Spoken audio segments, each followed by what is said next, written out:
Yeah, David's here, and I think Najir's also here. Najir, you on the line? Yes, I'm here. How's everybody? Awesome. Perfect. Okay. Awesome. All right. And Celeste is on.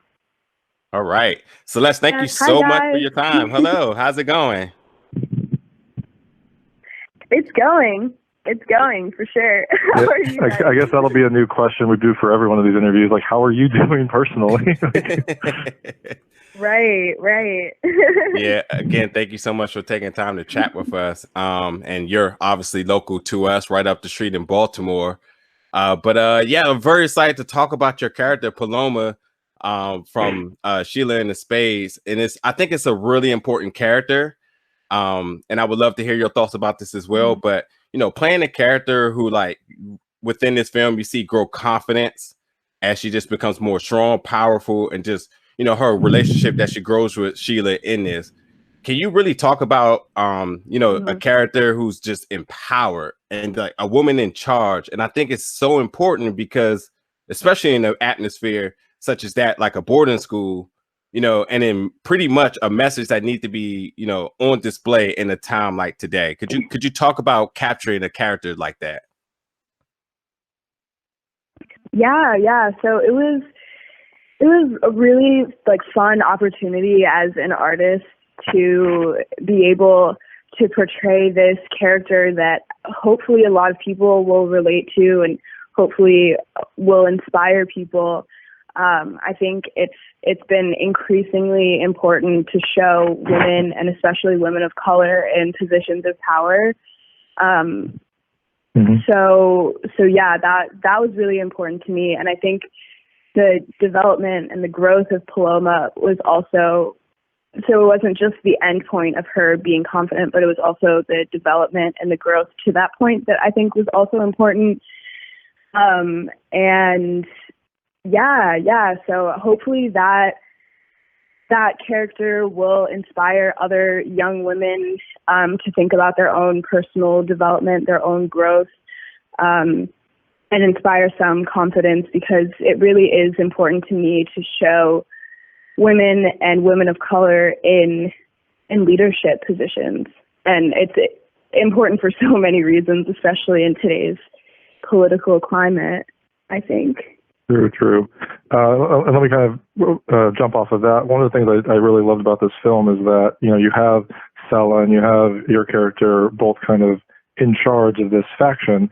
And like you said, they're female, they're minority, and they're in charge, but there was no kind of overt statement about it, right? Like they were just the boss and everyone kind of respected that, and it didn't really matter who they were, just kind of how they ran it.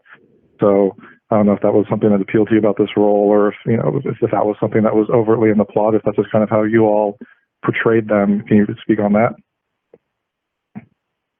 Yeah, I mean, I think that also comes from the director, Tyresha. She really wanted this story to be about kids that also happened to be Black. It wasn't necessarily a story about race. It is for sure, but it wasn't overtly like, hey guys, look at this movie that's about Black kids and it's about them and their race.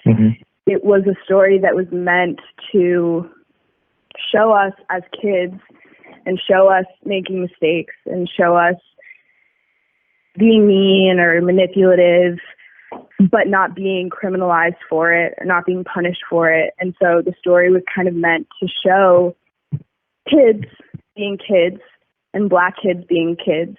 So I think a lot of the power and a lot of the racial commentary comes from the fact that it wasn't overtly or it wasn't explicitly saying, look at these women of color who are in power, but they were just the people that were in power and everyone respected and accepted it.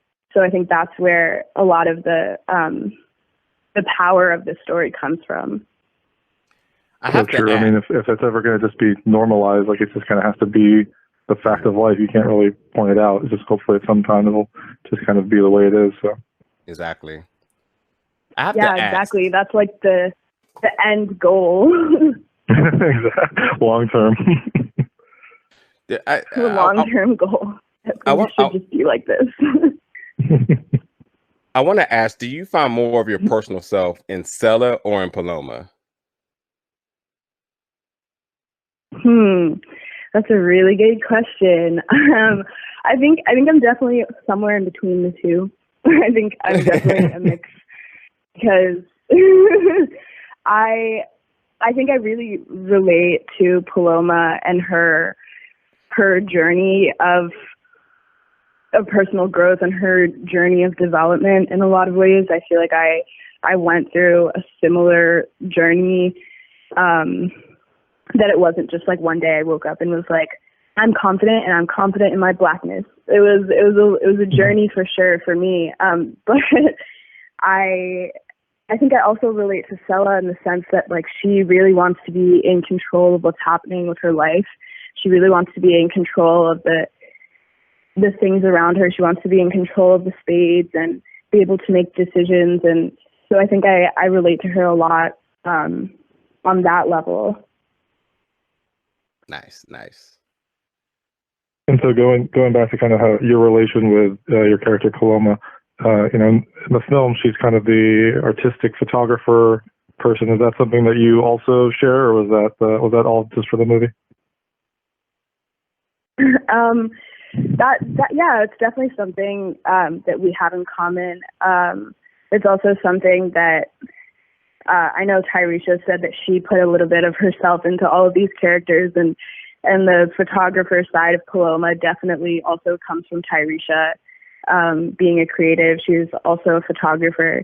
So I think all of these characters kind of have a little bit of all of us in them.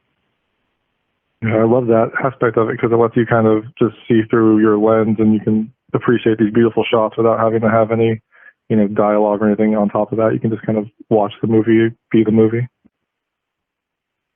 Yeah, exactly. And I think Paloma also kind of uses photography as like an escape and a like kind of wall or a defense mechanism in a lot of ways. Like she always has her camera in between her and whoever else she's talking to. So I think that she uses it. She uses photography to kind of feel safe, and to kind of have an excuse to not be as vulnerable with people. But that's for sure the case in the beginning of the story. But then that kind of changes because Selah comes in and like breaks down all of those walls and is like, you're not going to do that with me. So per your social media, your Instagram, in fact, you said your honorary faction was the C. Now, is that a Celeste answer or was that a Paloma answer? No, that's a Celeste answer. I think that the two factions that I would probably be in is the C and the Bobbies. I love like the Bobbies are like the theater kids that like host all of the events. I love like the drama of all of them and like throwing parties and stuff. So that would definitely be one of them. And the C is like all the smart kids that like write essays and sell pre-written essays to people so that they can cheat. I definitely think I could do that.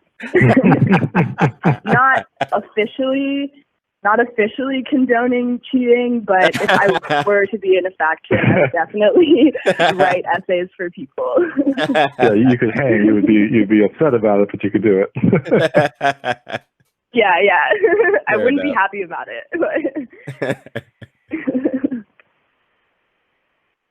And so this movie is set in a boarding school, and it seems like the entire cast was very natural in that role. Did you have any experience growing up like that, or was this all for the film? No, I went to a all Catholic private school, so it wasn't a boarding school, but I think a lot of the power dynamics and like the social hierarchies were similar. So not necessarily in boarding school, and I know Lovey and Jarrell didn't go to boarding school either, but I think there's a lot of aspects of like the social situation and the social landscape in this that are really similar to other high school experiences. That's all. David and Nigel, we that's all we have for time. But thank you guys so much.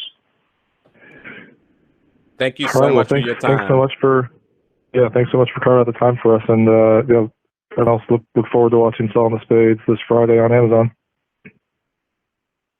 Awesome. Thank you guys so much. Great, thank you.